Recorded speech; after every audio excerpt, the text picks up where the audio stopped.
유쾌한 남자들의 시시콜콜 토크쇼 김프로쇼 지금 시작하겠습니다. 저는 김프로입니다.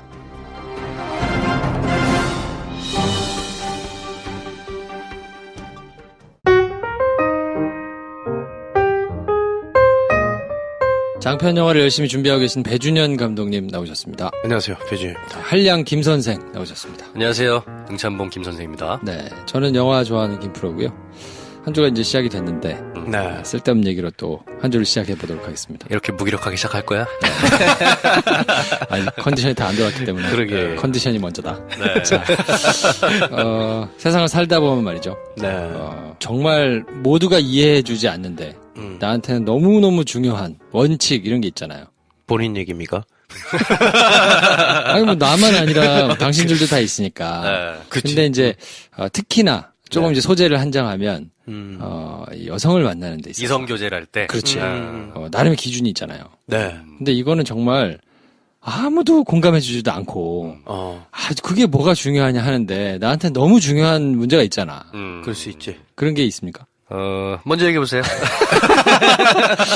너무 나의 이 신상을 너무 다 까는 좀 측면이 있어가지고. 이미 털릴 대로 털렸어. 그러면 우리가 이거 뭐 원데이 투데이 하나? 제 아내한테 많이 혼났어요. 지난번에 밥 잘 사주는 그 얘기했다가. 그래?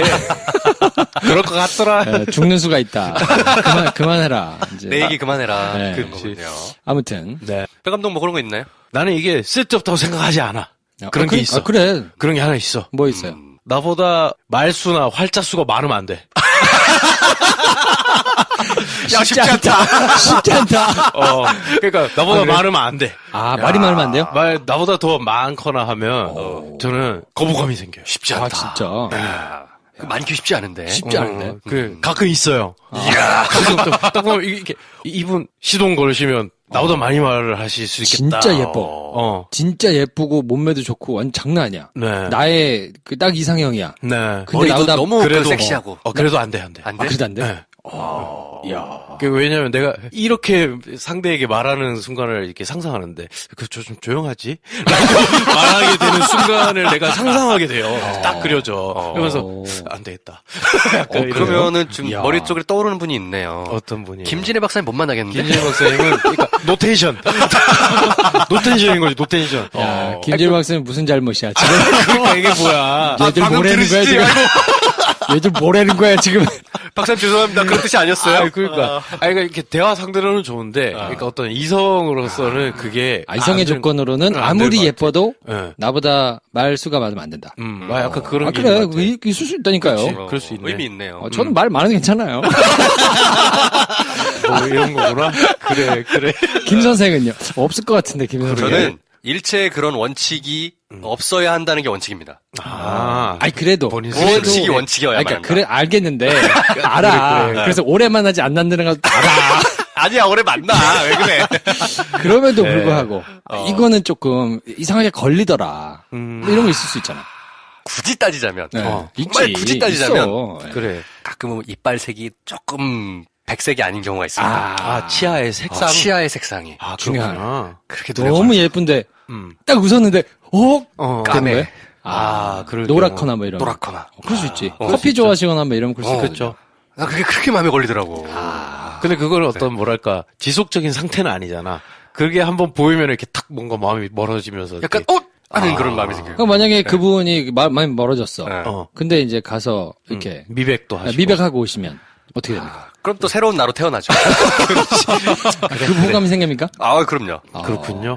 이것만 아쉬운데 역시 완벽해지셨군요. 사랑합니다. 근데 이 시간이 지나면서 또. 미백 효과가 이제 그치, 점점 또 탈색해서 색깔이 그만해 이 새끼야. 그래. 그럼 잠깐 헤어지나? 그거 있잖아 마법의 단어. 시간을 갖자. 시간을 갖게 되는 거지. 아니 쓸데없는 얘기를 왜 했냐면 네. 사실 오늘 사연을 보내주신 분이 이런 저희의 정말 어떻게 보면 쓸데없는 네. 어처구니 없는 사연 때문에 실제적으로 고민을 하고 계신 분이거든요. 궁금하네. 네. 이분한테는 정말 중요한 얘기지. 네. 네. 자 그래서 사연을 먼저 헤이브로 사연을 소개해 주십시오. If you want a lover, I'll do anything you ask me to. And if 남자입니다. 회사원이고 32살입니다. 교회 모임에서 알게 된 동갑 친구가 있는데 제가 관심이 있어서 주변 사람들을 통해 가까워지려고 기회를 보고 있습니다. 실제로 모임 때나 단톡방에서 얘기할 때나 얘기도 잘 통하고 나름 친해지고 있고요. 그런데 저랑 그 친구 둘 다와 친한 누나가 슬쩍 알려주길 이 친구가 동갑은 안 만난다는 겁니다. 다른 것도 아니고 동갑은 안 만난다는 심리는 뭔가요? 둘이서 만나도록 한 번만 마련해달라고 완전 부탁을 했는데 동갑은 만난 적도 없고 만날 생각도 없다고 단정적으로 말하니 당황스럽습니다. 이런 편견을 깰 수 있는 방법은 없는지 형들께 조언을 구합니다. 지금 졸라서 만나는 건 아닌 건가요? I'll examine every inch of you. 야. 간혹 뭐 요런 나이에 관련한 이런 건 본 것 같아. 그러니까 이 여자분한테는 우리가 지금 얘기한 그런 기준일 수도 있거든요. 그렇지. 네. 그렇지. 그래서 나는 동갑은 아예 여지가 없다. 아. 네. 한 번도 나 만나본 적도 없고 여지가 없다. 이게 심리가 대충은 이런 거 아닐까요? 동갑은 남자로 안 보인다. 애로 보인다. 그럴 수도 있고. 약간 그런 느낌일 수도 있을 것 같아. 근데 또 이럴 수 있지. 연하는 괜찮아. 연상도 괜찮고 동갑만 싫은 거야. 이럴 수도 있지. 뭐 그럴 수도 있죠. 희한하네. 이거는 이게 심리가 뭔가를 물어보셨거든요.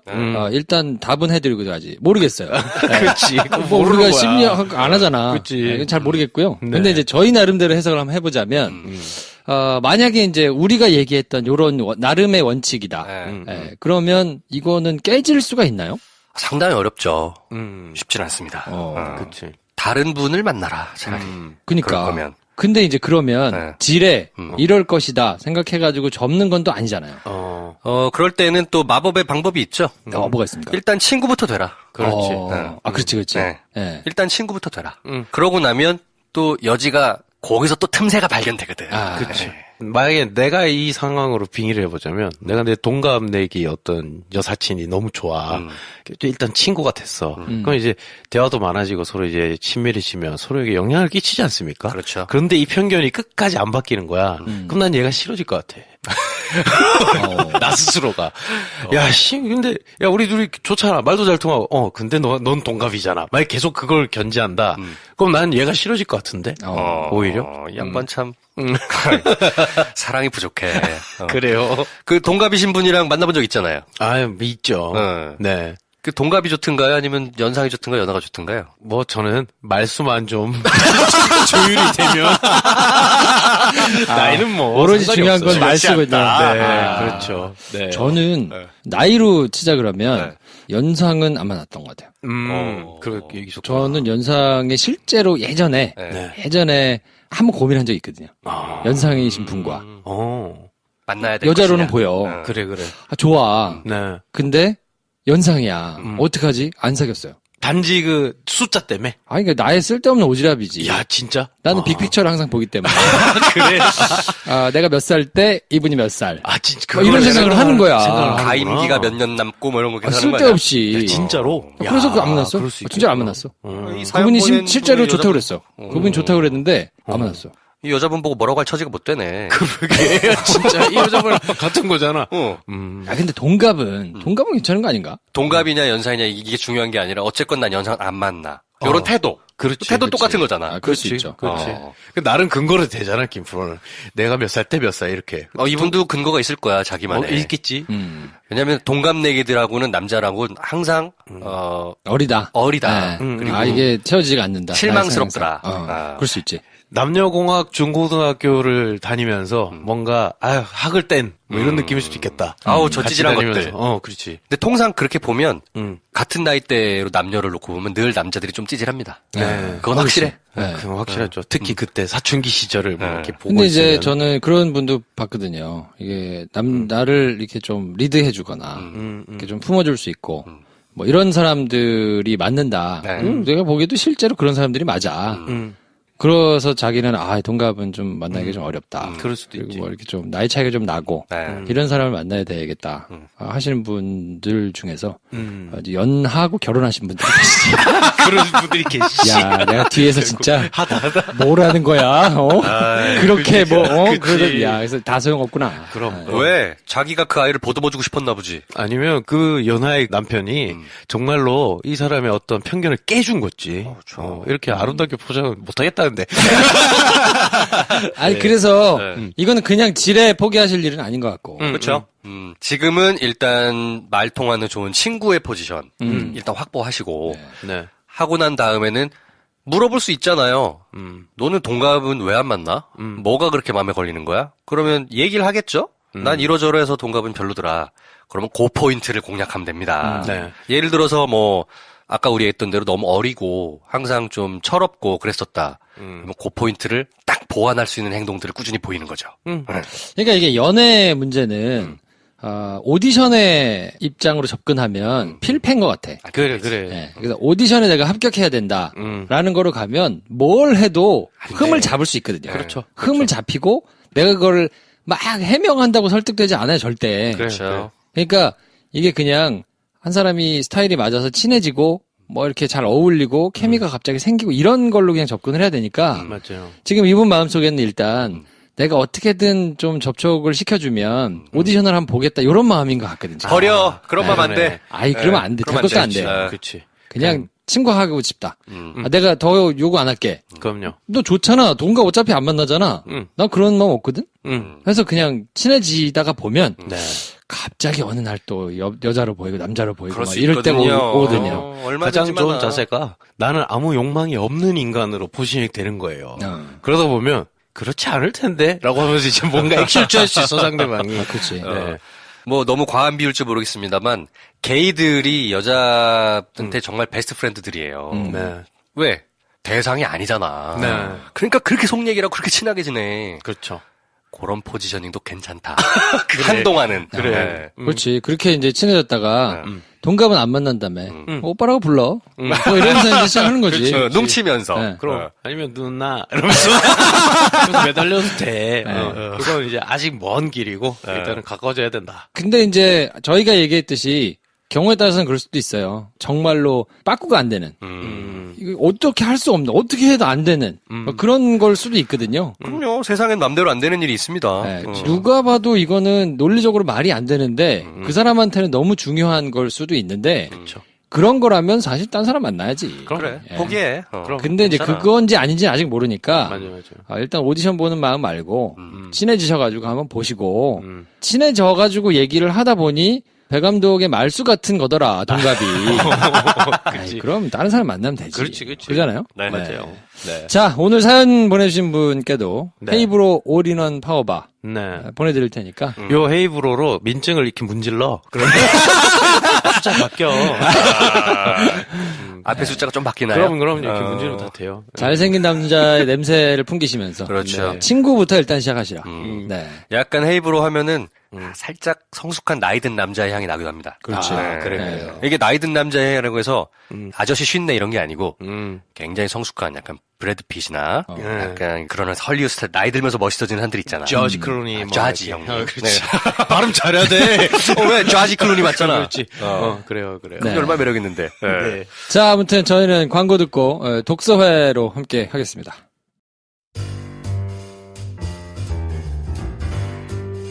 네, 오늘은 의사 선생님을 모셨습니다. 의사 선생님이 최희영 과장님 말고 나오신 처음이시죠? 거는 처음인 것 같은데요. 네. 나의 슬기로운 감정생활이라는 책의 저자 되시는 이동환 박사님 모셨습니다. 어서 오십시오. 네, 반갑습니다. 안녕하세요. 안녕하세요. 네. 네. 반갑습니다. 아니, 저희가 네. 그냥 사진으로 인터넷에서 본 거보다 훨씬 동안이셔가지고 아, 네. 깜짝 놀랐어요. 책에 나와 있는 내용들을 또 배치되는 외모를 가지고 계십니다. 네. 분명히 고3 따님의 이야기를 쓰시었는데 네. 비주얼은 뭐 저희랑 비슷. 진짜 깜짝 놀랐어요. 네. 네. 굉장히 젊게 사시는 비결이 뭔가 있는 것 같아요. 제 전공입니다. 네. 젊게 사시는 게 전공인가요? 네, 그 항노화. 신뢰가 확 가는데? 확 가네요. 지금 만성피로 클리닉도 항노의 하나의 브랜치라고 보시면 됩니다. 야. 예. 스트레스를 뭔가 잘 다루는 기술을 가지고 계시군요. 정말 항노화 담당하시는 선생님께서 이렇게 젊으시니까 바로 예약 언제부터 가능한가요? 10회 이용권 끊겠습니다. 네, 네. 언제든지.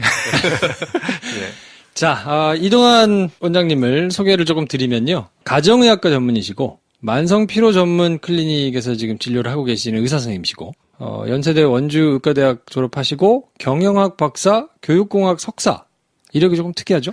네. 그래서 교육하는 의사, 뭐 강의 잘하는 의사 이렇게 이제 소개가 보통 되는데 아니 어떻게 경영학 박사를 또 하셨나요? 석박사를 이렇게 하신 이유가 있을까요? 사실은 이제 많은 분들이 저한테 경영학 박사를 했다 그러면 나중에 병원 경영하려고 하느냐. 그렇지. 사실은 전혀 아니고요. 전혀 다른 분야 같지만 사실은 한 가지입니다. 인간. 사람. 예, 19살 때 의과대학 들어가서 사람 공부 시작했고, 의사 생활 하다 보니까 이 사람이 인체만 공부하면 안 되겠다 싶어서 이제 마인드 공부가 시작됐고, 그러다 보니까 이제 사람이 이 몸과 마음이 건강해지면요, 성과가 나오잖아요. 네. 그래서 이제 HRD라고 하는 교육공학을 또 하게 됐고, HRD를 하다 보니까 역시 이 조직에 대한 성과 강의를 하면서 그러면서 이제 경영학으로 넘어갔어요. 이상하게. 근데 이게 일하면서 받는 스트레스를 연구하다 보니까 이거는 경영학 쪽으로 또 돼 있더라고요. 예, 분야가. 이 특이하신 이력이 또 명함 주신 걸 보니까 당당하게 싱어송라이터라고 써 있습니다.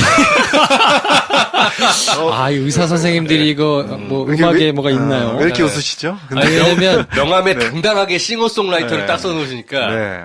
그렇죠. 저희 이제 금요일 코너를 담당하고 계시는 정신과 전문의가 계신데, 네네. 그분이 또 싱어송라이터시거든요. 누구시죠? 싱어송라이터를 지향하시는데. 지향하시고 계세요. 아직 음반은 안 내셨고. 내셨나? 모르겠어요. 내시지 말기를 저희가 권유드립니다. 아니, 싱어송라이터면 앨범을 발매를 하신 거죠? 네, 저희는 이제 그룹이 있습니다. 네, 저희 그룹 이름은, 의사 2명이 같이 이제 뒤에 들어가고 있는데요. 그룹 이름 닥터 처방전. 줄임말로는 닥쳐라고 부르고 있습니다. 네. 두 분이 한 팀이시고요. 네, 두 분이 한 팀이고, 지금까지 싱글 음반 한 10개 정도. 그래요? 냈고요. 저희가 활동하시네요. 자작곡으로 다 준비했고요. 물론 뭐 많은 분들이 모르고 계시지만.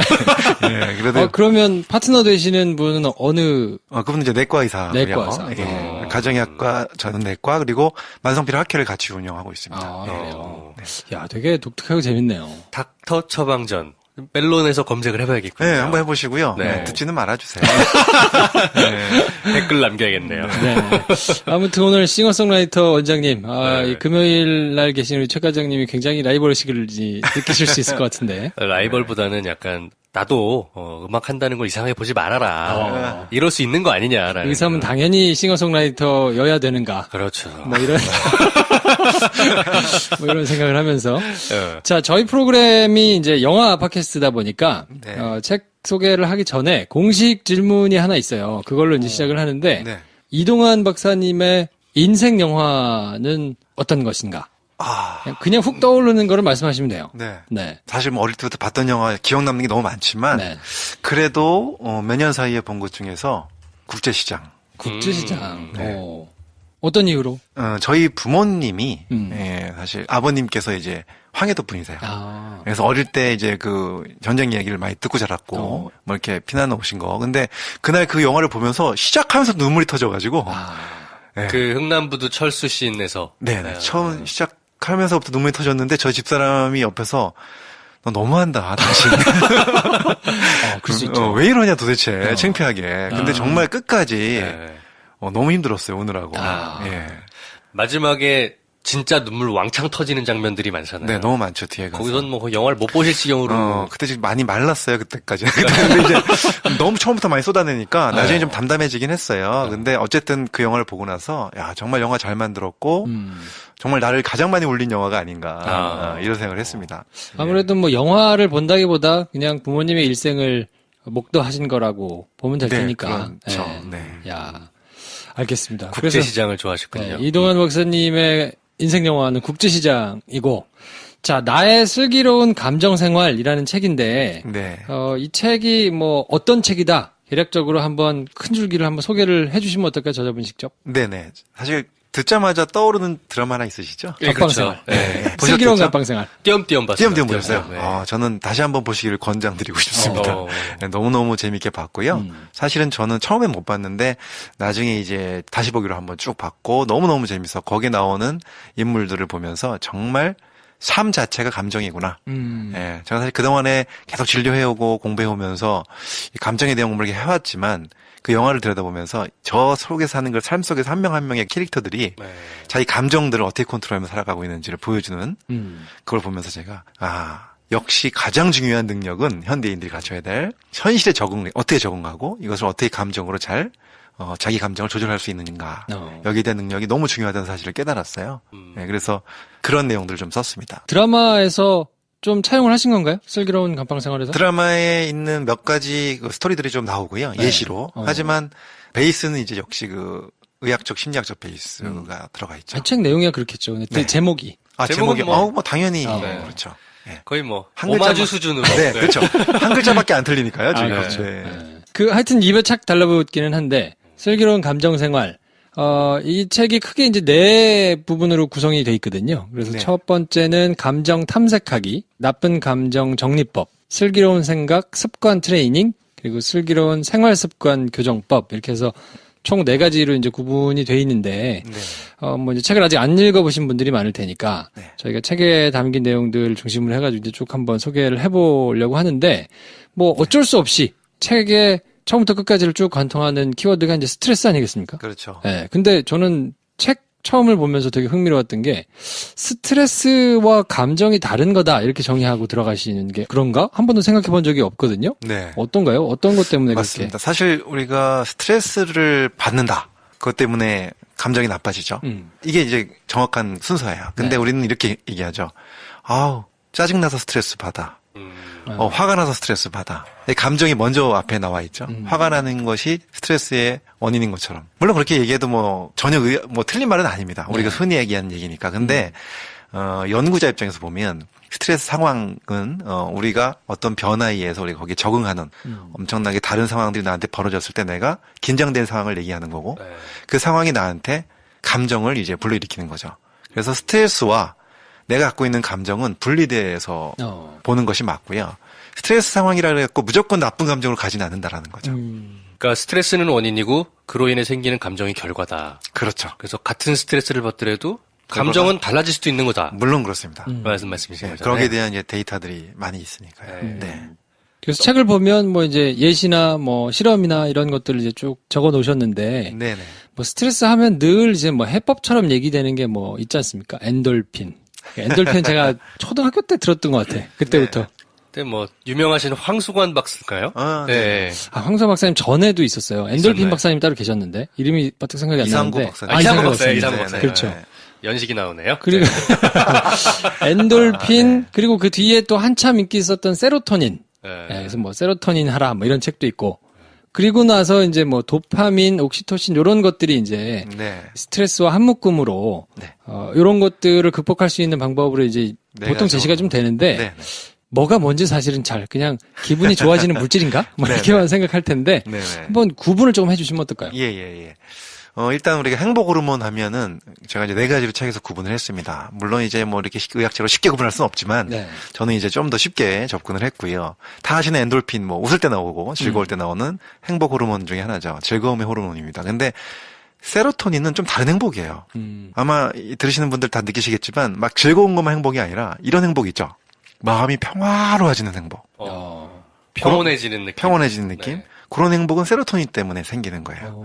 그것도 굉장히 우리가 정말 포기할 수 없는 엄청나게 중요한 행복이죠. 근데 또 다른 행복이 있습니다. 이런 거 있죠. 열심히 일했더니 막 뿌듯한 느낌, 만족감. 이것도 정말 행복감이거든요. 그렇죠. 요거는 이제 도파민입니다. 도파민. 예. 나머지 하나는 여러분들 사랑하는 사람과 마주보면서 대화할 때 나오는 그 친밀감. 꼭 대화할 때만 나오나요? 아니 뭐 사실 스킨십이 굉장히 중요하죠. 건드릴 네. 때 나오지 않나요? 네. 원래 이런 방송이군요. 이게. 그렇죠. 네.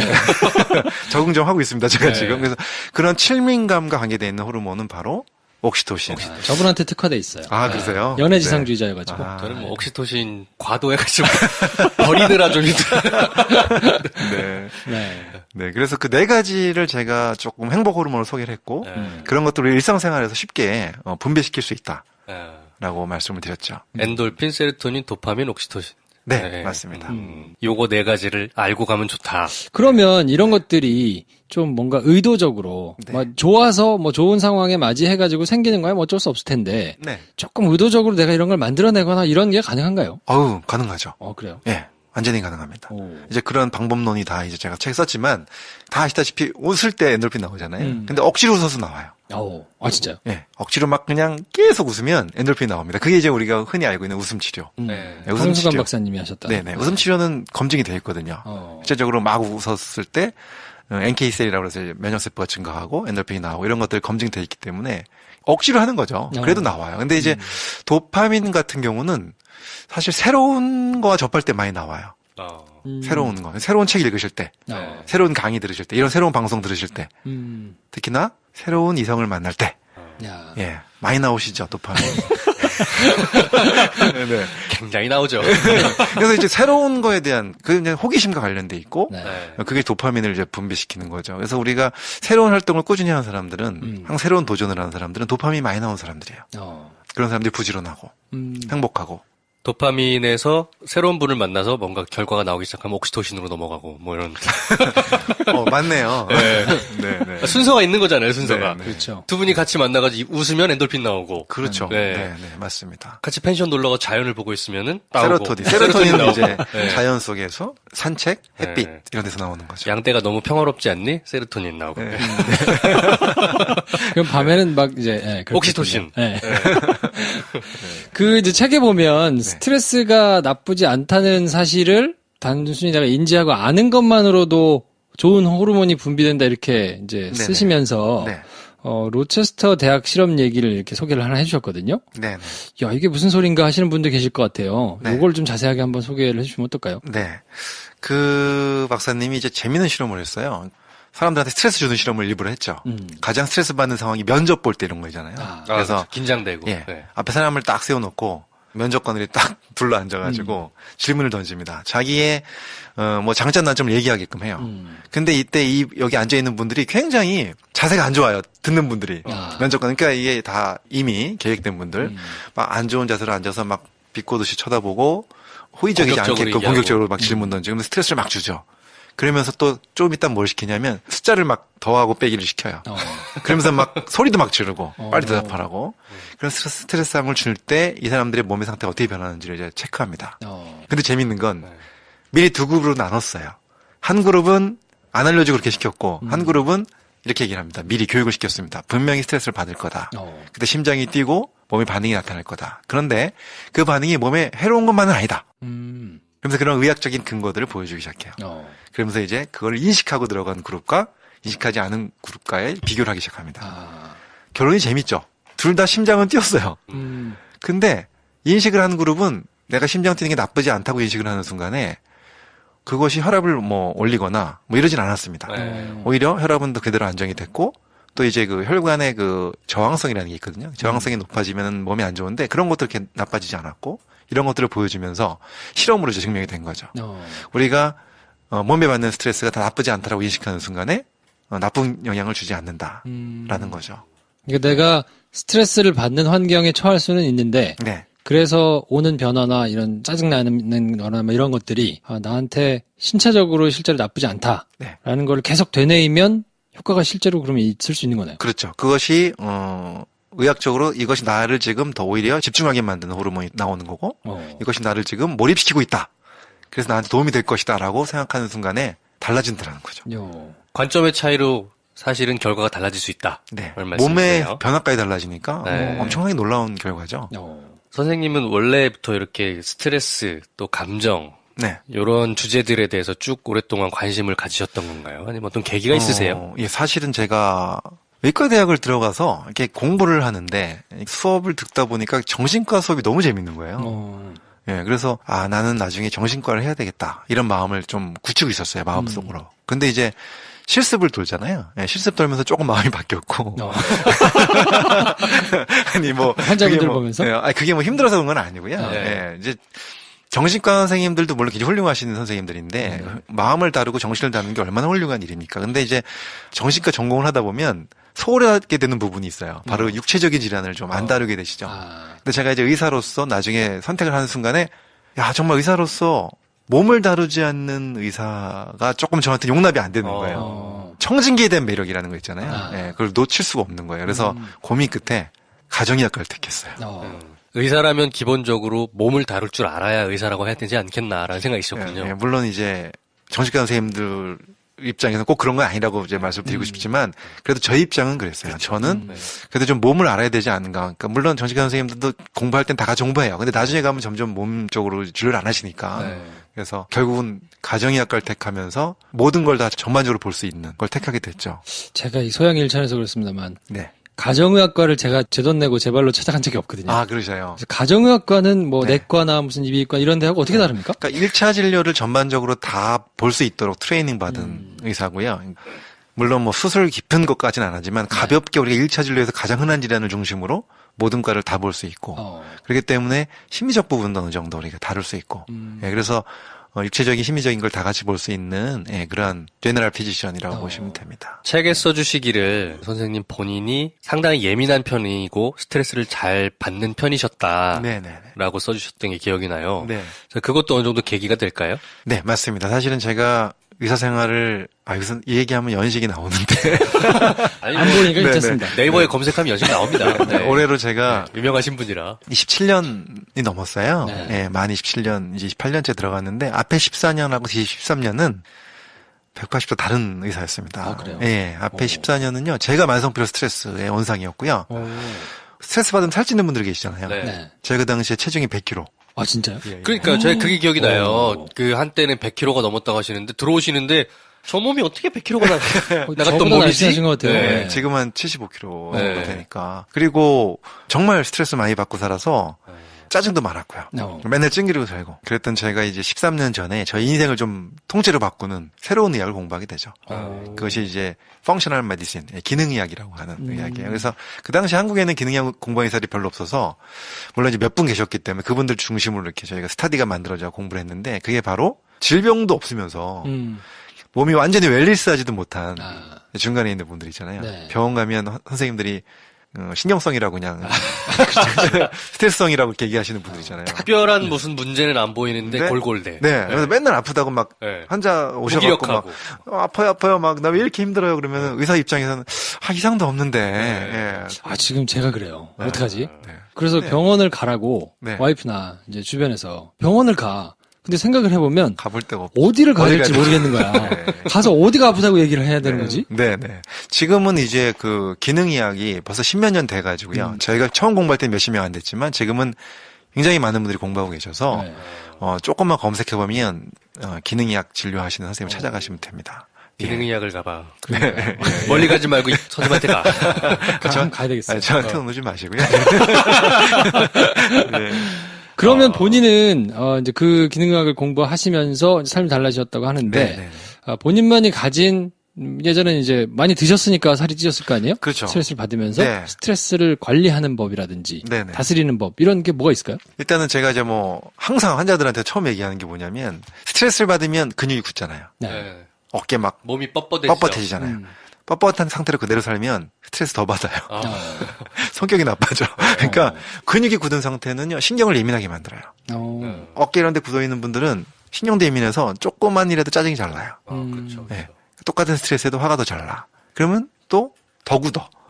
악선의 고리에 빠집니다. 악선의 고리의 그 순환을 깨트리는 첫 번째 우리가 꼭 해야 될 습관은 근육을 푸는 습관이다. 라고 말씀을 드려요. 그래서 일단은 저는 근육 푸는 거를 굉장히 열심히 하고 있고요. 스트레칭 뭐 이런 스트레칭, 요가도 좋고, 굉장히 좋죠. 릴렉스하는 심호흡도 좋고, 몸을 릴렉스할 수 있는 거. 그 다음에 우리 인간은 사실은 정신이 있는 동물이긴 하지만 물질로 이루어져 있어요. 네. 우리가 뭘 먹느냐에 따라서 완전히 달라져요. 감정도. 그래서 이제 음식도 바꿔야 되고. 뭘 먹어야 됩니까? 갑자기 훅 들어오시네요. 약간 밑도 끝도 없는 질문 전문이거든요, 저희가. 그러세요. 좋습니다. 궁금해, 진짜. 예, 좋습니다. 네. 일단은 제가 3가지 영양소를 딱 말씀을 드리고 싶은데, 스트레스를 적게 느끼려면, 그러니까 긴장을 풀려면 3가지 영양소가 필요합니다. 첫 번째 비타민C, 제일 유명한 거. 두 번째 마그네슘. 네, 세 번째 오메가3. 비타민C 많이 들어있는 건 다 아시다시피 과일, 야채 많이 드셔야 되고요. 마그네슘 제일 많이 들어있는 거는 뭘까요? 바나나입니까? 많이들 이렇게 얘기하세요. 예. 근데 바나나는 굉장히 아래쪽에 있고요. 아, 그래요? 1등이 바로 뭐냐면 다시마입니다. 다시마. 네. 오. 너구리를 빨리 너구리 사러봐야겠다. 너구리 말고 다시마를 드셔야 되고요. 생다시마. 네. 다시마. 다시마를 보통 먹는 국물이나 이런 찌개나 국에다가 다시마 베이스로 해서 항상 육수를 만드셔도 도움이 돼요. 예, 그리고 다시마 직접 먹으면 더 좋고. 근데 이제 문제는 술을 많이 드시잖아요. 많이 스트레스 받으면. 스트레스 받으면 마그네슘이 떨어지기 때문에 몸이 굳거든요. 근데 술을 드시면 마그네슘이 더 떨어져요. 예, 2번 죽여요, 마그네슘을. 스트레스 받을 때 술을 먹는 거는 그렇게 좋은 해법은 아니군요. 그러니까 드셔도 되는데 다시마를 드시면서 드시면 괜찮습니다. 바로 그 장면을 제가 본 기억이 납니다. 네. 저랑 같이 살았던 제 후배가 네. 집에서 소주 먹는 게 약간 걔 나름의 그 스트레스 해소법이에요. 근데 몸이 크니까 살찐다고 항상 다시마를 이렇게 데쳐가지고 초고추장 찍어 먹으면서 소주랑. 아니, 그렇게 현명한 분이 있으셨어요? 걔가 뭘 알고 한 것 같진 않아요. 근데 부산 친구라서 해산물이랑 소주 먹는 게 약간 자기 그 패턴이더라고요. 예. 그래서 약간 살찌기 싫으니까 다시마 이렇게 뜨거운 물에 데쳐가지고 먹으면 그럭저럭 먹을 만하다면서 네네네. 초장 찍어가지고. 좋네요. 그러면서 소주를 3병을 먹고. 네. 다시마로 커버가 안 되는 술의 양을 먹더라고요. 그러네요. 자, 그럼 오메가3는 어디 들어있나요? 생선이죠. 생선에. 예. 등푸른 생선. 네, 생선 많이 드시면 좋죠. 그 요즘 오메가3는 따로 이렇게 건강보조제로 약도 많이 나오잖아요. 예, 영양제도 많이 나오고 음식으로 드시면 사실 영양제 보조제 안 드셔도 되는데 음식을 못 드시면 좀 같이 드시면 좋죠. 네. 네. 마그네슘, 비타민C, 오메가3. 오메가3. 요거 3가지. 그걸 챙겨 먹으면서 어쨌든 근육을 좀 이완을 시키고. 네. 그것만 하는 걸로도 스트레스가 상당히 줄어들나요? 일단은 긴장 완화가 많이 될 겁니다. 네. 그래서 같은 상황에서도 조금 더 릴렉스가 된다. 그런 것들을 좀 느끼실 확률이 높아요. 예. 몸의 긴장이 마음의 긴장이랑 연결되어 있는 거는 정말 맞는 말씀인 것 같아요. 맞아요. 정확하게 말씀하셨어요. 지금. 네. 늘 느껴요. 마음이 굳으면 몸도 굳고, 몸이 굳으면 마음도 굳고. 네. 똑같은 것 같습니다. 말씀하신 게 저희 환자들이랑 비슷하신 것 같은데. 맞아요. 그렇게들 많이 말씀하세요. 예. 마음이 굳어버리면은 똑같은 얘기를 들어도 거칠게 반응할 수밖에 없잖아요. 네. 근데 마음이 유연하면은 네. 무슨 얘기 들어? 그래, 맞아요. 그럴 수 있지. 이렇게 넘어갈 수 있잖아요. 맞습니다. 네. 그래서 그게 몸이 먼저냐 마음이 먼저냐 사실은 헷갈릴 수도 있어요. 근데 제가 이 책 말고 그 책 이전에 단서책에 썼던 얘기는 닭이 먼저냐 달걀이 먼저냐를 구분하는 것 같다. 결론적으로 의미 몸과 없다. 네, 네. 몸과 마음은 같이 움직인다. 네. 그래서 마음을 릴렉스 시켜갖고 몸을 릴렉스 시킬 수도 있고요. 반대로 몸을 먼저 릴렉스 시켜서 마음을 릴렉스 시킬 수도 있고. 예. 근데 이제 있다 보면 책에도 이제 그런 부분이 나오는데 그런 생각하시는 분들이 있을 것 같아요. 나는 선천적으로 조금 예민하거나 네, 네. 아니면 내가 지금 처한 상황이 조금 좀 상황이 힘들어서. 시쳇말로 네. 지랄 같아가지고 타고난 게 성정이 그냥 뭐 타고난 순둥이라고 이제 표현을 하셨는데 네, 네. 타고난 그런 순둥이. 사람들이 아닌 네. 일반인의 경우는 이게 노력으로 되나 뭐 이런 생각을 좀 하기도 할 것 같거든요. 네, 사실 그 부분이 제일 어렵습니다. 책에도 뭐 타고난 게 절반이라고 말씀해 네, 주셔가지고. 그 통계가 나와 있거든요. 우리 그 사람의 감정과 행복감을 느끼게 해주는 여러 가지 여건 중에서 환경이 주는 게 10%밖에 안 돼요. 그 다음에 50%가 성격이에요. 타고난 성격. 유전적인 진짜요? 거. 예, 예. 그리고 40% 정도가 이제 자기가 어떤 활동을 하느냐, 노력하느냐에 따라 달라진다고 돼 있어서 우리가 그렇게 따지면 50%못 바꾸는 거 아닌가? 그렇죠. 이렇게 또 굉장히 또 절망할 수도 있잖아요. 예. 그렇게 생각하시는 분들이 예민하신 분들. 긍정적인 사람들은 그럼 다 됐네. 근데 50%가 굉장히 큰 부분인데도 불구하고 네. 이 부분도 조절이 가능하다라고 그래요? 하는 바꿀 수 결과들이 많이 나오죠. 그러니까 이게 물론 유전적으로 성격이 바꿀 필요 없다고 제가 이제 책에 썼습니다. 많은 분들이 그래요. 여기 두 분께 한번 여쭤볼게요. 성격 바꿀 수 있어요, 없어요? 거의 어렵다고 봐야죠. 네. 바꾸는데 저는 네. 긴 시간을 두고는 조금 바뀔 가능성이 있다. 예. 지금 두 분이 말씀하신 게 둘 다 맞아요. 왜냐하면 기본적인 건 안 바뀌어요. 네. 근데 바뀔 수 있는 부분이 있어요. 그 부분이 저는 성격으로 표현하지 않았고 그 사람이 가지고 있는 생각 습관, 생각의 태도, 그 다음에 가치관 그런 것이 조금 바뀌잖아요. 살다 보면 성격은 기본적인 성격은 안 바꿔도 가치관 같은 건 바뀌잖아요. 네. 그렇죠. 근데 스트레스를 적게 받는 거는 성격이 바뀔 필요가 없어요. 오. 지금 말씀드린 생각 습관, 그 다음에 가치관 이런 것만 조금 바뀌어줘도 많이 편해져요. 자기 성격에 맞는 어떤 스트레스를 다스릴 수 있는 방법을 습득하면 네. 할 수 있단 말씀으로 이해가 되네요. 네. 맞습니다.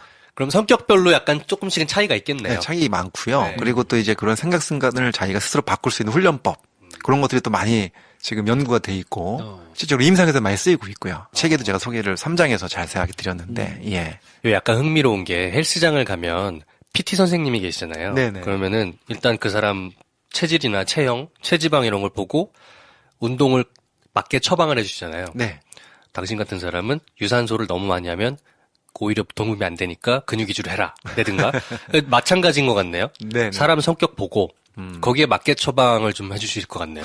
그 사람의 그 상황이나 이런 걸 조금 이렇게 우리가 상담을 하다 보면, 물론 제가 이제 정신과 상담을 하지는 않아요. 심리 상담처럼 이렇게 1시간씩 하진 못해요. 하지만 이렇게 만성피로 환자들을 상담하다 보면 그래도 뭐 한 10분, 20분씩 이렇게 상담하면서 알게 되죠. 그러면서 그 환자의 상태를 알면 그때 그 환자한테 지금 어떤 그 습관 바꾸는 훈련을 하면 좋을지가 떠올라요. 그럼 제가 좀 권해드리죠. 이게 약간 PT 같습니다. 그렇기도 하겠죠. 뭐 몸과 마음을 둘 다 이제 환장을 하니까. 그러면 이거는 약간 뭐 생뚱맞은 질문일 수도 있는데 그렇게 만성 피로를 호소하면서 찾아오는 사람들 중에 네. 본인들이 이제 인지를 했든 안 했든 간에 네. 좀 제일 많은 유형, 아. 특징 뭐 이런 게 좀 있을까요? 지금은 좀 많이 바뀌었어요. 제가 만성피로 클리닉을 시작한 게 우리나라에서 한 13년 전에 시작을 했거든요. 근데 기능의학 접목해서 한 건 제가 처음 시작을 했는데 그때까지만 해도 만성피로 클리닉이 별로 없어가지고 저한테 찾아오시는 환자분들은 좀 쉬웠어요. 그러니까 대부분은 생활습관 문제였어요. 그 당시에는. 그래서 수면 상태 안 좋고 식습관 안 좋고 그래서 그런 것만 좀 고쳐주고 그다음에 이제 장이 안 좋아가지고 장에 독소가 많은 분들 있잖아요. 네. 예, 그래서 가스가 냄새가 독하거나 이런 분들 있어요. 그러면 그런 분들 이제 장 좀 이렇게 좋아지는 영양소 바꿔주고 하면은 빨리빨리 좋아졌어요. 그런 환자가 대부분이었어요. 그 당시에는. 근데 요즘에는 좀 그런 클리닉이 많아졌고 이제 거치고 안 되는 분들이 저한테 오시다 보니까 지금은 한 50% 이상이 심리적 문제랑 얽혀 있어요. 아, 그래요? 네. 그러니까 장이나 이런 쪽은 이미 다 딴 데서 해봤고 그런 쪽은 많이 좋아지셨어요. 음식도 좋아지셨고. 근데 이제 안 되는 부분이 있어요. 그 부분이 뭐냐면 아까 제가 지금 말씀드린 생각 습관이 잘못 잡혀 있고 그래서 모든 것이 다 이제 감정적으로 힘들기 때문에 그게 계속 몸을 치료를 해도 몸이 계속 안 좋게 만드는 거죠. 야. 에너지를 떨어뜨리고. 몸만 치료해도 감정이 그대로기 때문에 네. 계속 되돌이표처럼 돌아가겠네요. 네. 그래서 저는 이런 얘기를 해요. 그분들한테. 우리가 이렇게 수돗물 틀고서 물을 닦을 때 물을 잠그고 닦아야 되잖아요. 네. 물을 틀어놓고 닦고 있는 거예요. 그러니까 계속해서 다른 습관을 바꾸고 있는데 가장 중요한 심리적 자기가 가지고 있는 그 스트레스를 받게 된 자기 애티튜드, 자기 생각 습관을 못 고치고 계속해서 물을 닦고 있으니까 끝이 없는 거죠. 따끈한 말하네요. 네. 그래서 물론 더 번지진 않게는 할 수 있지만 그래서 이제 그 부분에 대해서 제가 책을 팔죠. 병원에서. 제가 돈 받고 파는 건 아니고 이제 소개를 해드리죠. 제가 꼭 읽어보고 권해주고 싶은 책이다. 그래서 적어드리면은 누가 쓴 거냐 꼭 물어보죠. 제가 쑥스럽게 말씀드리죠. 제가 쓴 거라고. 예. It's me. 생각을 어쨌든 하는 습관, 이것도 네. 습관이니까요. 네. 패턴이 고정돼 있으면 그거를 바꾸지 않으면 이제 안 된다라는 네. 말씀이고, 그 내용을 이제 책에다가 자세하게 써놨으니까 혹시 내가 생각을 늘 조금 삐딱하게 하거나 약간 우울하게 하거나 네. 뭐 이런 패턴이 조금 있으면 네. 책을 통해 가지고 좀 교정을 하거나 고쳐볼 수 있을 텐데 네. 하나만 좀 이렇게 맛보기로 좀 설명을 해주시면, 왜냐면 이게 그 책에 보면 그런 표현이 있어요. 걱정을 걱정하지 않는 법. 이게 무슨 말이야? 그러니까 알겠어요. 내가 뭔가 좀 부정적이고 그게 생활 패턴으로 이렇게 굳어져가지고 내가 생각하는 습관을 좀 고쳐야 된다는 건 알겠는데, 그럼 이거 어떻게 고쳐야 돼? 라는 게 너무 막연한 분들이 있을 수 있으니까. 물론 이제 긴 얘기는 제가 드리기 좀 그렇지만 하나의 예를 한번 들어볼게요. 잠을 못 자서 오는 분들 중에서 걱정이 많아 잠을 못 자는 분들이 있어요. 누우면 막 머릿속이 복잡한 거예요. 막 걱정이 많아. 온갖 생각 때문에 잠이 안 와. 근데 그런 분들이 불면증이 오래되다 보면은 나중엔 재밌는 걱정을 해요. 그 걱정, 다른 뭐 돈 걱정 이런 것 때문에 잠을 못 자는 게 아니라 잠 안 올까봐 걱정을 해요. 진짜. 그렇죠. 네. 그래서 그거 경험해 보셨나요? 전 예전에 그런 적이 약간 있었고, 네. 그리고 방금 저희 사무실 같이 있다가 녹음 때문에 나갔던 분도 네네.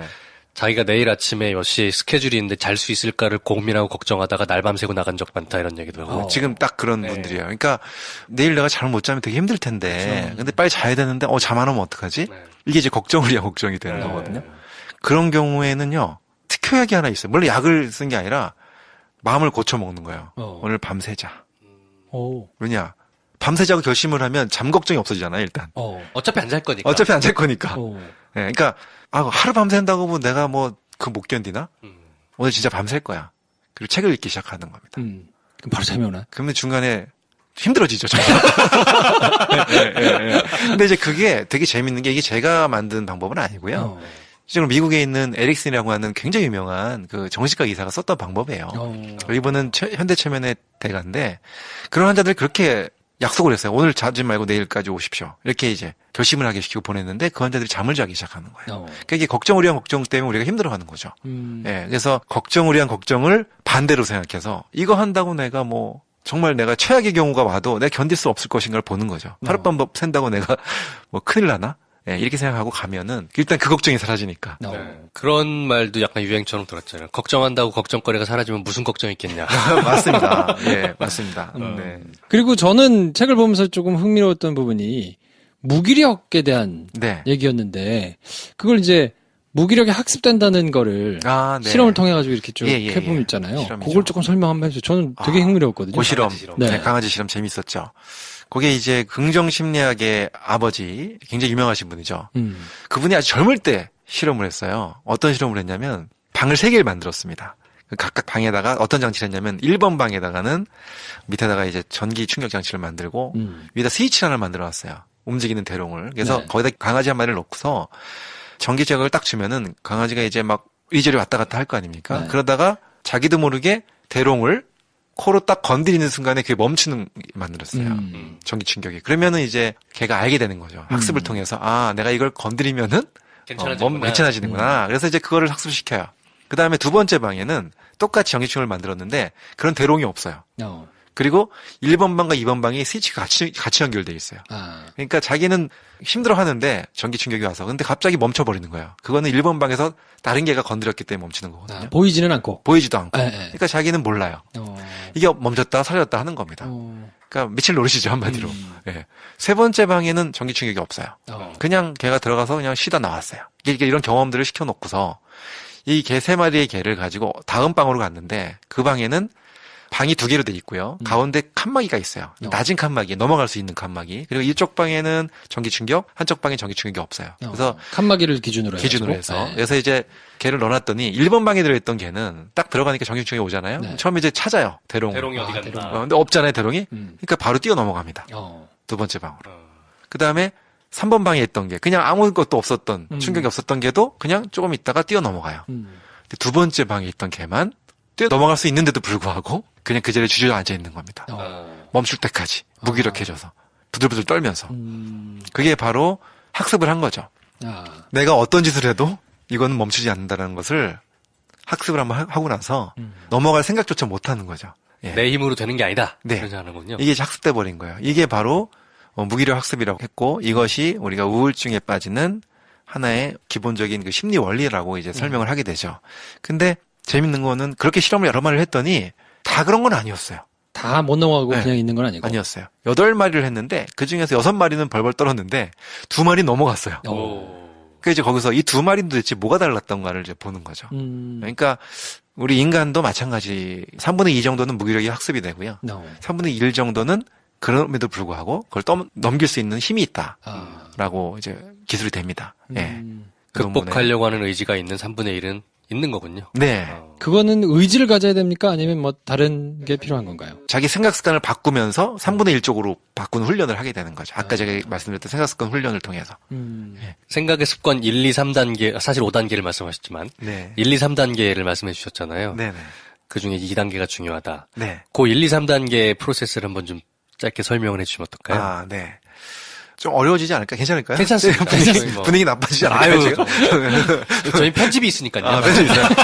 분위기 나빠지게 걱정돼가지고. 네. 1번은 일단은 사건이에요. 사건이 이제 1번입니다. 안 좋은 사건이죠. 근데 3번이 뭐냐면 그것 때문에 생긴 자기 나쁜 감정과 자기 나쁜 행동이에요. 네. 근데 2번이 생략이 돼 있어요. 대부분은 사건 때문에 당연히 감정이 나빠지고 나쁜 행동이 생긴다고 생각하는데 그 2번이 숨겨져 있어요. 2번이 바로 뭐냐면 그 사건을 받아들이고 내가 해석하는 자기만의 생각 습관이 있는 건데 그것이 생략돼 있어서 자기가 생각 습관이 뭐가 어떤 생각 습관이 숨겨져 있는지를 모르고 사는 거예요. 우리가. 그래서 사람마다 다른 거죠. 똑같은 상황에서 행동과 감정이 달라지는 이유가.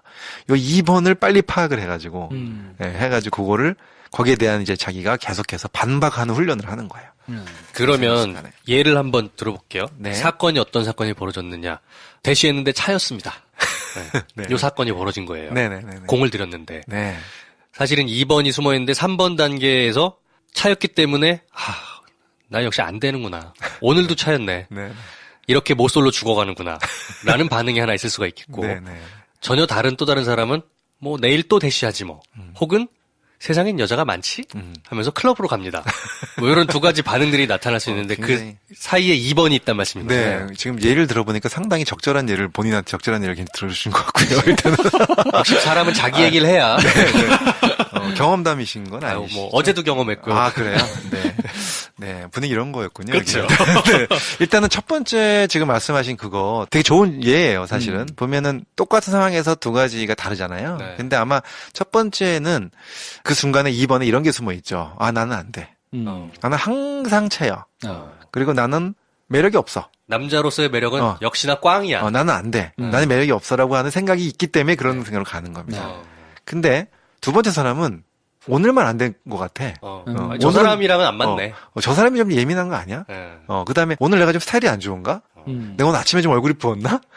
뭐 이 정도로 생각할 수 있는 거죠. 입냄새 났나? 뭐 네, 이렇게 생각할 수 있는 거죠. 네. 그러니까 그것이 정말 원인 자체가 정말 내가 바꿀 수 없는 그런 원인으로 그냥 치부해 버리는 건지 아니면 내가 바꿀 수 있는 그런 원인으로 생각을 하는지 그 생각 습관의 차이라는 거죠. 그게 낙하성 차이이기도 하고요. 네. 예, 그래서 그거를 이제 옆에서 반박하죠. 만약에 근데 친구가 그랬다. 정말 친한 후배가 1번 같이 생각하고 있었다. 그러면 나는 안 돼. 난 매력이 없어. 그럼 가서 뭐라고 위로하시겠어요? 저는 객관적으로 판단을 해볼 것 같습니다. 누가 봐도 그런 것이 자명한 캐릭터라다 그러면 종교에 귀의해라. 그렇겠고. 근데 그게 아닌데 괜찮은데 괜히 혼자 주눅 들어 있는 경우도 많잖아요. 그렇죠. 그러면 야 아니다. 너 정도면 훌륭한데 괜찮다고 얘기를 했죠. 네. 이렇게 남들한테 얘기해 줄 수 있는 것처럼 자기한테 그렇게 얘기할 수 있는 습관을 머릿속에서 싸우는 거죠. 둘이 서로. 그 습관을 자꾸 길러주면서 생각을 바꾸는 훈련을 하는 겁니다. 근데 이게 임상적으로 굉장히 많은 사람들한테 치료 효과가 있었죠.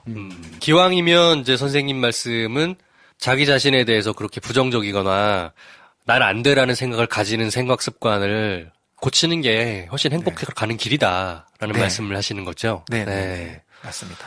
제가 이제 책에도 얘기를 들었잖아요. 네.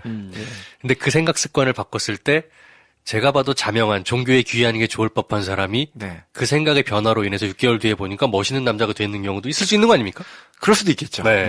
사람이 생각이 바뀌면 바뀌게 되니까. 네, 맞습니다. 그러니까 이게 생각하는 패턴, 내가 어떤 식으로 생각하는가를 찬찬히 뜯어보거나 생각하는 사람만이 없기 때문에 그 2번 단계가 있다는 것조차 인지 못하는 경우가 많아서 그걸 한번 찬찬히 내 패턴은 어떤가를 적어보는 거죠. 생각해보면 굉장히 놀랄 수 있을 것 같아요. 아, 내가 굉장히 부정적인 사람이었구나. 모든 게 와도 다 부정적이면 결과가 좋을 리가 없겠구나. 이런 거를 아는 것부터가 시작이 아닌가 싶은데요. 자기 자신을 아는 것 자체가 가장 중요합니다.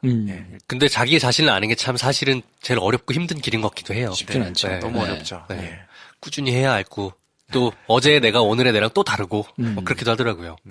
그리고 이 감정이라는 게 사실 전염이 또 되니까 엄청 되죠. 이게 감정에 전염된다는 사실을 뭐 어렴풋이 아는 사람도 있겠지만 생각 안 하고 사시는 분들도 꽤 있을 거거든요. 네네. 어떻습니까? 얼마나 진짜로 이게 좀 감정 전염이 어느 정도로 빠르냐면요. 제가 사실 이 책에는 그 내용을 안 쓴 것 같은데 어떤 조직이 하나 있어요. 회사 같은데. 그러면 거기에 딱 리더가 표정이 안 좋은 상태로 들어와요. 말씀 안 해도 알 것 같아요. 그러면 이 분위기가 감정이 그대로 전염이 되는데 그 연구한 학자가 있어요. 그런 것들을 7분 만에 전체 분위기가 바뀐다라는 거예요. 단 7분 만에. 그 정도로 인간과 인간 사이의 감정 전이가 굉장히 빠르다. 이건 뭐 신생아들을 대상으로 한 실험에서 나타났고 뭐 많은 실험들이 있어요. 그 실험들을 통해서 보면 너무 빠르다. 그래서 감정이 좋은 사람이랑 만나는 게 되게 좋다. 아무래도 그러겠죠. 네. 근데 저는 이 타이밍에 또 이게 궁금하네요. 보스가 기분이 나빠서 들어오면 당연히 받겠지. 근데 가장 막내가 기분이 나빠서 들어오면 그것도 전염될까요? 물론 전염력은 약해요. 하지만 그 주위에 있는 분들이잖아요. 전체로 퍼지진 않지만 주위의 분들한테는 그래도 어쨌건 영향을 확실하게 줍니다. 꼭 서열 때문에 그런 건 아니군요. 물론 설이 높을수록 강해요. 전염력이 제일 강해요. 빠르고 영향력에 비례해서 그렇죠. 네. 그래도 뭐 정말 서열이 낮더라도 옆에 있는 사람들이 영향을 받을 수밖에 없어요. 이게 3장과 4장에서는 이제 말씀드렸던 이런 내용들이 좀 실제적으로 적혀 있고 중간중간에는 또 이렇게 자기가 체크해 볼 수 있는 네, 영상 설문지, 네, 예. 뭐 이런 것들도 같이 담겨 진단지, 있거든요. 네. 그래서 나의 슬기로운 감정 생활 한번 내 생각의 패턴이 어떤지를 생각해 보신 적이 없으신 분들이면 한 번씩 찾아가지고 보시는 것도 괜찮지 않을까. 고3이었던 따님 네. 얘기를 짧게 쓰셨잖아요. 네네네. 근데 아빠가 보기에는 얘는 아침에 공부하러 나간다면서 치장하고 어쩌고 준비하느라고 오전 시간을 다 날려먹고 저희 공부하는 사람의 자세인가 네. 이거에 대해서 굉장히 답답해 하시다가 네. 마음을 그래 쟤한텐 쟤만의 방식이 있는 거고 저렇게 소통이 안 되고 답답한 애들보다는 공부 좀 덜 하더라도 저렇게 자기 거 좋아하는 사람은 낫지라고 마음을 고쳐먹으면서 많이 편해지셨다고 하셨어요. 네네. 네. 따님은 고3 말미에 이제 원하시는 학습의 결과를 얻으셨나요? 굉장히 날카로운 질문을 해주시네요. 자, 제가 이제 우리 딸내미가 지금은요, 대학원 다녀요. 네. 그 당시에 이제 고3 때 정말 답답하고, 그래서 저희 집 사람이 저랑은 그래도 좀 한 공부 했던 사람들이거든요. 근데 이제, 우리 사이에서 어떻게 저런 애가 태어났을까 할 정도로, 공부하는 거를 너무 힘들어하고, 이제, 그래서 고민을 많이 했어요. 근데 사실 그런 부모일수록 또 포기를 못 하잖아요. 그렇죠. 근데 저희는 정말 너무 고마운 게 딸한테 고마운 게 고3 끝나고 나서 그랬어요. 물론 겨우겨우 인서울은 했어요. 인서울은 했는데 딸한테 고맙다 얘기했어요. 너무 고맙다. 대학 가서 고마운 게 아니라 엄마 아빠를 단련시켜줘서 너무 고맙다. 그러니까 엄마 아빠가 너 덕분에 정말 많이 마음이 넓어졌다. 수련을 했다. 새로운 각도를 바라볼 수 있는 힘을 가졌다. 근데 스트레스 이기는 하나의 방법이잖아요. 그래서 가치관을 바꾸는 훈련을 한 거죠. 그러니까 제가 사실 그리고 나서 그 다음에 제가 이제 클리닉에 운영을 하면서 피로 클리닉이다 보니까 고3 학생들도 많이 데리고 와요. 엄마들이 그래서 오셔가지고 우리 피곤하다는데 좀 해결 좀 해주세요. 주사 좀 놔주세요. 이럽니다. 그러면은 딱 보면 분위기가 어떤지 아시죠? 학생은 도살장이야. 학생은 일단 피곤한 것보다 일단 병원 오고 싶은 건 전혀 없었어요. 그냥 엄마한테 그냥 학원 가기 싫으니까 나 오늘 피곤하다 얘기한 거예요.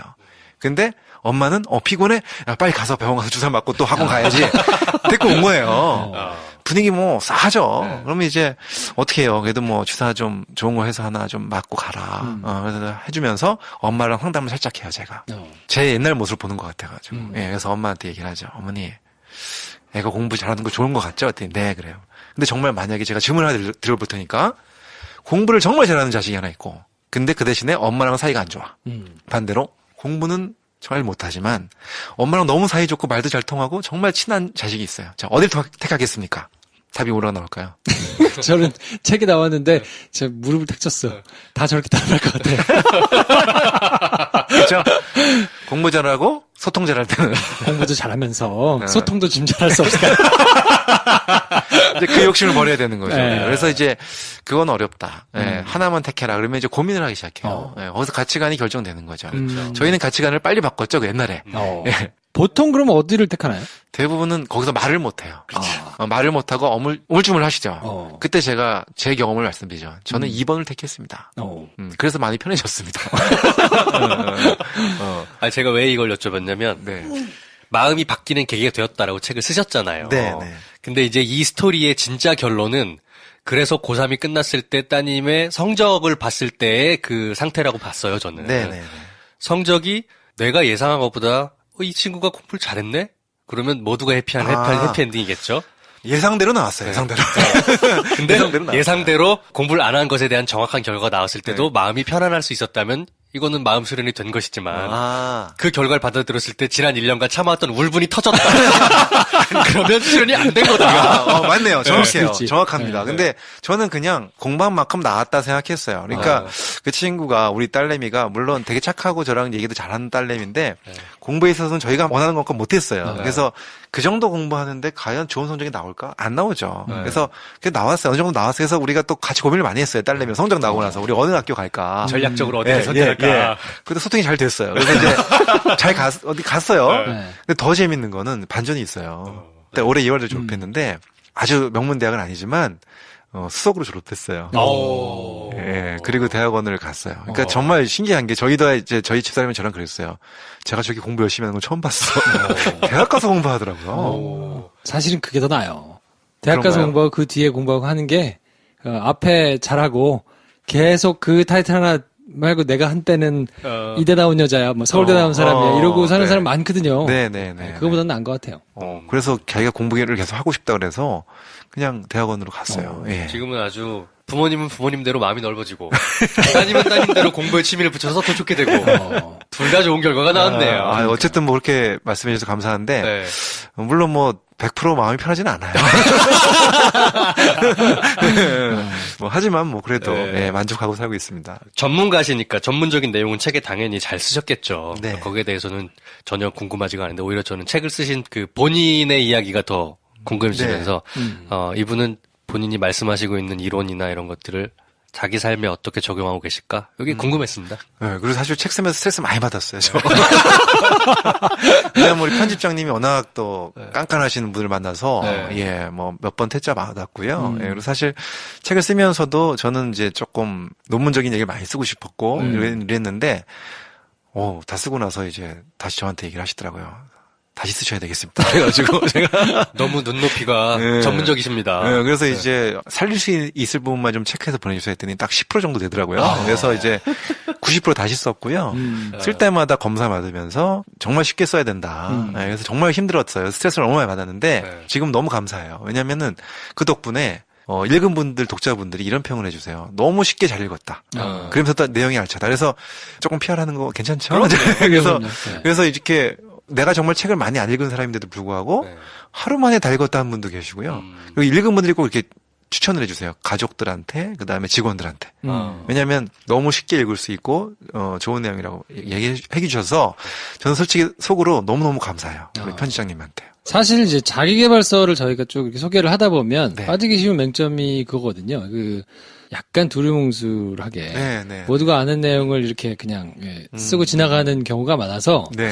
그건 이제 뭐 강의를 듣거나 뭐 이럴 때는 괜찮은데 네. 글로 읽을 때는 사실 조금 네. 좀 그런 남는 게 없네. 화나는 뭐 경우가 좀 이런 거. 있거든요. 네, 네, 근데 네. 저는 책을 읽으면서 되게 인상 깊었던 게 역시 의사 선생님이 쓰신 거라서 네. 그 안에 굉장히 뭐 실험이라든지 뭐 여러 가지 연구 결과라든지 뭐 이런 것들을 잘 백업해서 이게 읽기 쉽게 네. 써주셨구나 하는 생각이 들어서 저는 굉장히 잘 읽었거든요. 네, 네, 네. 보면서 느낀 감정인데 경향성이 네. 너무 그렇게 예민하게 살지 말고 자기를 들볶지 마라 라는 방식으로 읽혀지기가 쉽잖아요. 네, 네. 근데 사실은 동전의 양면이라고 생각해요.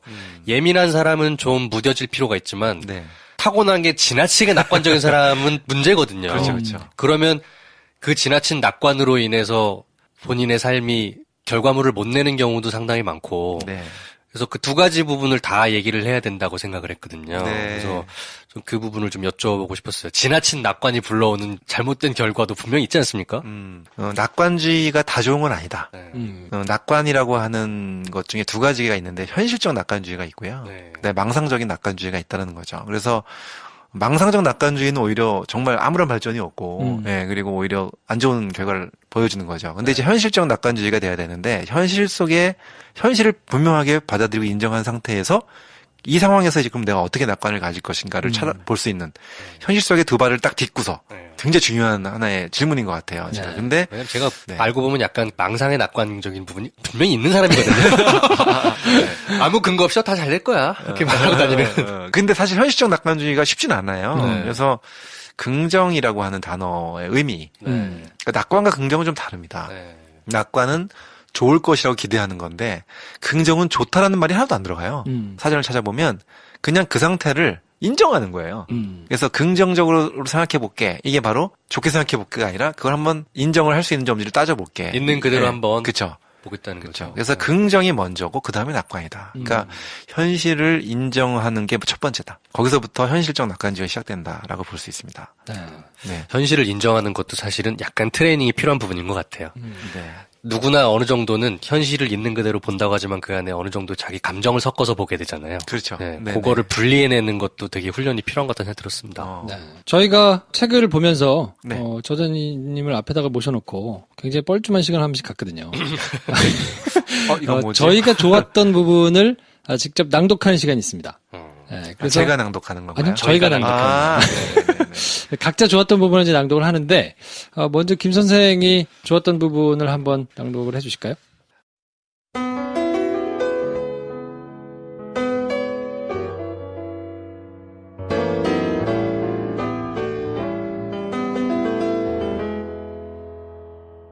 만성피로 클리닉에 찾아오는 환자들 중에는 고등학생들도 적지 않다.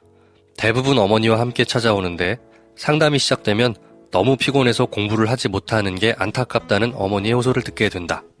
순간 옆에 앉아있는 아이의 표정과 태도를 보면 억지로 끌려왔다는 느낌을 지울 수 없다. 속사정은 이렇다. 아이는 오늘은 학원 안 가고 좀 쉬고 싶다는 마음에 많이 피곤하다고 핑계를 댔을 것이고, 어머니는 의학의 도움을 받아서라도 빨리 회복시켜서 학원에 보내야겠다고 생각한 것이다. 어머니와 아이 사이에 냉기가 흐르고 진료실 분위기는 나빠진다. 어머니는 어떻게든 공부를 시켜서 좋은 대학에 보내고 싶고, 아이는 너무 힘들어서 오늘만은 좀 쉬고 싶다. 그 두 사람의 갈등을 지켜보는 나도 마음이 무겁다. 부모의 마음도 이해가 되고 아이의 마음도 이해가 된다. 그러면서 딸의 모습이 겹쳐 떠오른다. 딸은 나와 다른 성격으로 태어났다. 고3 시절 일요일 아침, 학교 도서관에 가서 공부한다며 일어나 준비하는 모습을 보면 확실히 그랬다.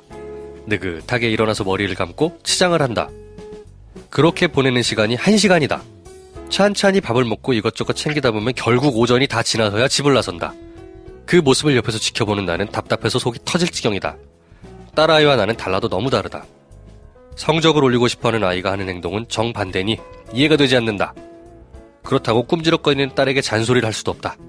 잔소리를 내뱉는 순간 나는 민감한 고3의 하루를 망치는 아버지가 될 뿐이다. 나와 아내는 답답한 가슴을 부여잡고 이러지도 저러지도 못하면서 딸을 그냥 지켜봐야만 했다. 정말 화병이 생길 것 같았다. 그 무렵 나와 아내는 삶의 가치관을 새롭게 정립했고, 새로운 가치관에 기반한 질문을 자신에게 던지기 시작했다. 덕분에 우리의 화는 점차 가라앉았고 마음이 편안해지는 것을 느꼈다. 그 이후로 나는 진료실에서 만나는 고3 어머니들께 이런 질문을 던진다. 이렇게 생각해보면 어떨까요? 공부는 아주 잘하지만 부모와 사이가 매우 안 좋고 전혀 소통하지 않는 자녀가 있습니다. 반대로 공부는 썩 잘하지 못하지만 부모와 사이가 좋아서 늘 소통하는 자녀가 있습니다. 이 둘 중에서 어느 쪽을 원하시나요? 이런 질문을 받으면 어머니들은 약간 당황하지만 이내 이렇게 대답한다. 공부도 잘하면서 착하고 소통도 잘 되는 자녀였으면 좋겠어요. 정말 욕심도 많다. 물론 어딘가엔 그런 자녀도 있겠지만 확률적으로는 매우 드물다. 학생들의 성적은 상대평가이기 때문에 모두가 공부를 잘하는 것은 불가능하다. 잘하는 아이가 있으면 못하는 아이도 있다. 그러니 자녀의 성적보다 가족 간의 사랑과 소통이 더 중요하다고 생각하는 부모가 되는 편이 좋을 것이다. 나처럼 말이다. 만약 성적을 올리는 과정에서 가족 간의 사랑과 소통에 문제가 생긴다면 어느 쪽을 선택할 것인가? 이는 가치관에 대한 질문이다. 우리가 어떤 가치를 중심으로 인생을 살아갈 것인가 하는 문제이다. 가치관은 성격과는 달라서 세월이 지나면 바뀌는 것이 보통이다. 나와 아내는 고3 딸아이를 키우면서 자녀를 바라보는 새로운 가치관을 갖게 됐다. 공부를 잘하는 것보다 가족 간의 사랑과 소통이 더 소중한 가치임을 알게 된 것이다. 새로운 가치관을 갖게 된 순간 우리의 감정은 많이 편안해졌고 행복해졌다. 네. 오, 박수 한번 드릴게요. 야, 목소리 너무 좋으시고요. 제가 쓴 글이긴 하지만 정말 글 너무 좋네요. 많은 저자분들이 저희가 낭독을 해드리면 이 글을 정말 제가 썼나요?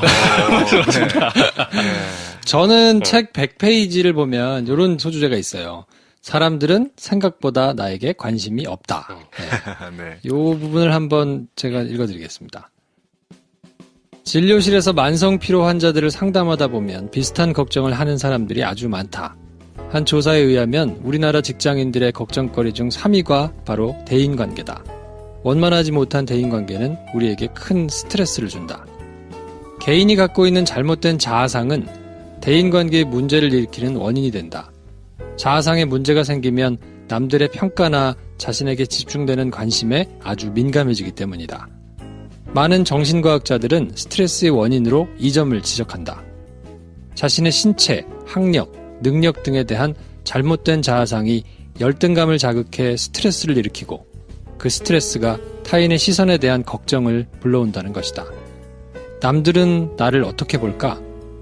이런 생각이 드는 것은 사람이 사회적 동물이기 때문에 당연한 일일 수 있지만 너무 지나치면 문제를 일으킨다. 남에게 피해를 주지 않는다면 가능한 남을 의식하지 않고 살아가는 것이 좋다. 그래서 자존감이 중요하다. 자존감은 자신을 스스로 가치 있다고 여기는 마음이며 자신을 존중하는 마음으로 자신감과는 다르다. 자존감은 자신에 대한 사랑과 믿음이 바탕이 되기 때문에 상황에 따라 변하지 않고 늘 스스로를 긍정하고 믿는 힘이 된다. 그러나 자신감은 타인과의 경쟁을 통해 얻는 힘이기에 타인의 상황에 따라서 달라질 수 있다. 중요한 것은 자신감이 아니라 자신을 있는 그대로 받아들이고 사랑하는 자존감이다. 상황에 관계없이 흔들리지 않는 자신에 대한 믿음이 있다면 우리는 더 건강하게 살 수 있다. 네. 오, 좋습니다. 네. 뭐 하여튼 자존감과 자신감을 구분해가지고 말씀 주셨는데, 저도 이제 이런 거를 늘 되뇌이면서 살긴 하거든요. 관심 없을 거야, 사람들이. 내가 사람들한테 관심 없듯이. 사람들도 나한테 별 관심 없으니까 조금 자유하게 살자, 뭐 이런 생각을 이제 하긴 하는데, 사실 그게 쉽게 잘 안 되거든요. 쉽지 않죠. 어렵죠. 네. 네. 관심이 없다. 그러니까 좀 자유롭게 거침없이 살되, 내가 생각하는 습관은 나를 갉아먹지 말고 건강한 방법으로 조금 살아보면 좋겠다. 이런 생각을 책을 읽으면서 내내 하게 됐는데 네. 기회가 되시면 꼭 한 번씩 사가지고 한번 보시면 좋을 것 같고요. 네네. 저희가 사실 이제 어떤 기준으로 책을 고르냐, 네. 뭐 도대체 왜 저도 책을 깜짝 이렇게 놀랐어요. 갑자기 전화 오셔가지고. 야, 책을 네. 뭘로 파는 거냐 하는데 네. 저희가 그냥 가서 봐요. 교보문고 가서 사진 이렇게 좀 본 다음에 내용이 괜찮다. 요거는 조금 청취자들하고 같이 읽어봤으면 좋겠다 싶은 것들을 그냥 무작위로 고르거든요. 그러신가요? 네, 그래서 저희가 이제 모신 거기 때문에 뭐 전혀 아무런 적이 없이 네. 관심이 생긴다. 이거 내가 좀 고민하던 주제다 싶으신 분들은 한번 책을 사보시면 좋지 않을까 싶습니다. 네, 이 나의 슬기로운 감정 생활인데요. 저는 저희가 4주 전쯤 다뤘던 그 방송에서 말그릇이란 책을 이야기를 했었어요. 말그릇. 네. 그분은 이제 스피치를 막 가르치시는 선생님이신데 네. 내가 하는 말이 어떻게 부드럽고 효과적일 것이냐라는 테크닉에 주목하기 이전에 그 안에 담겨있는 실제 감정을 생각해야 된다는 게 책의 요지였어요. 네. 그러니까 일맥상통합니다. 이 나의 슬기로운 감정생활이랑 그때 말그릇 얘기를 했을 때 많은 분들이 공감해 주셨었거든요. 나의 슬기로운 감정생활은 그 감정에 대해서 보다 실증적으로 내가 어떻게 파악할 것이고 그 감정이 나에게 어떤 영향을 줄 것인지 일종의 그 트레이닝 교보제 같은 거라고 생각하시면 좋을 것 같아요. 네. 그래서 관심 가지시고 괜찮다 싶으시면 한 번쯤 꼭 읽어봐 주십시오. 네. 추천드립니다. 저도 말그릇 한번 꼭 읽어보겠습니다. 네. 자, 그러면 오늘 이렇게 어려운 걸음 해주셔가지고 또 이런저런 말씀 나눠주셨는데 저희 청취자분들께 마지막으로 책을 홍보하셔도 좋고 뭐 이런저런 인사 말씀 한번 좀 부탁드리겠습니다. 네. 방송 들어주시는 여러분들 너무너무 감사드리고요. 저는 이제 사실 의사생활을 오래 했지만 지금은 많은 분들을 만나면서 현장에서 강의로 또 책으로 많은 분들을 만나면서 많은 분들이 좀 더 건강해지고 행복해지는 길을 좀 찾아보고 있습니다. 그 과정에서 낸 책인데요. 사실 이 책을 통해서 저 자신도 많이 반성을 했고 또 많은 분들이 이 책을 통해서 조금이라도 행복해지신다면 정말 좋을 것 같고요. 많은 분들한테 좀 소개도 많이 해주시고 그랬으면 좋겠습니다. 정말 단 한 가지는 책이 많이 나가서 제가 인쇄를 받는 게 중요한 것이 아니라 정말로 많은 분들이 읽으셔서 많은 분들이 좀 행복해졌으면 좋겠다는 생각을 항상 하면서 이 책을 썼습니다. 네. 감사합니다. 그렇습니다. 행복해지십니다. 행복해지셔야 합니다. 네. 자, 오늘 나의 슬기로운 감정생활의 저자 이동환 박사님하고 같이 말씀 나눠봤고요. 저희는 다음 주에는 또 다른 저자 모시고 찾아뵙도록 하겠습니다. 다음 시간에 뵙겠습니다. 고맙습니다. 네, 감사합니다. 5월 릴레이 캠페인 고마웠어요. 김프로쇼의 첫 광고였죠. 제주 하얀언덕 펜션. 제주도 가실 땐 잊지 마세요. 김프로쇼가 응원합니다.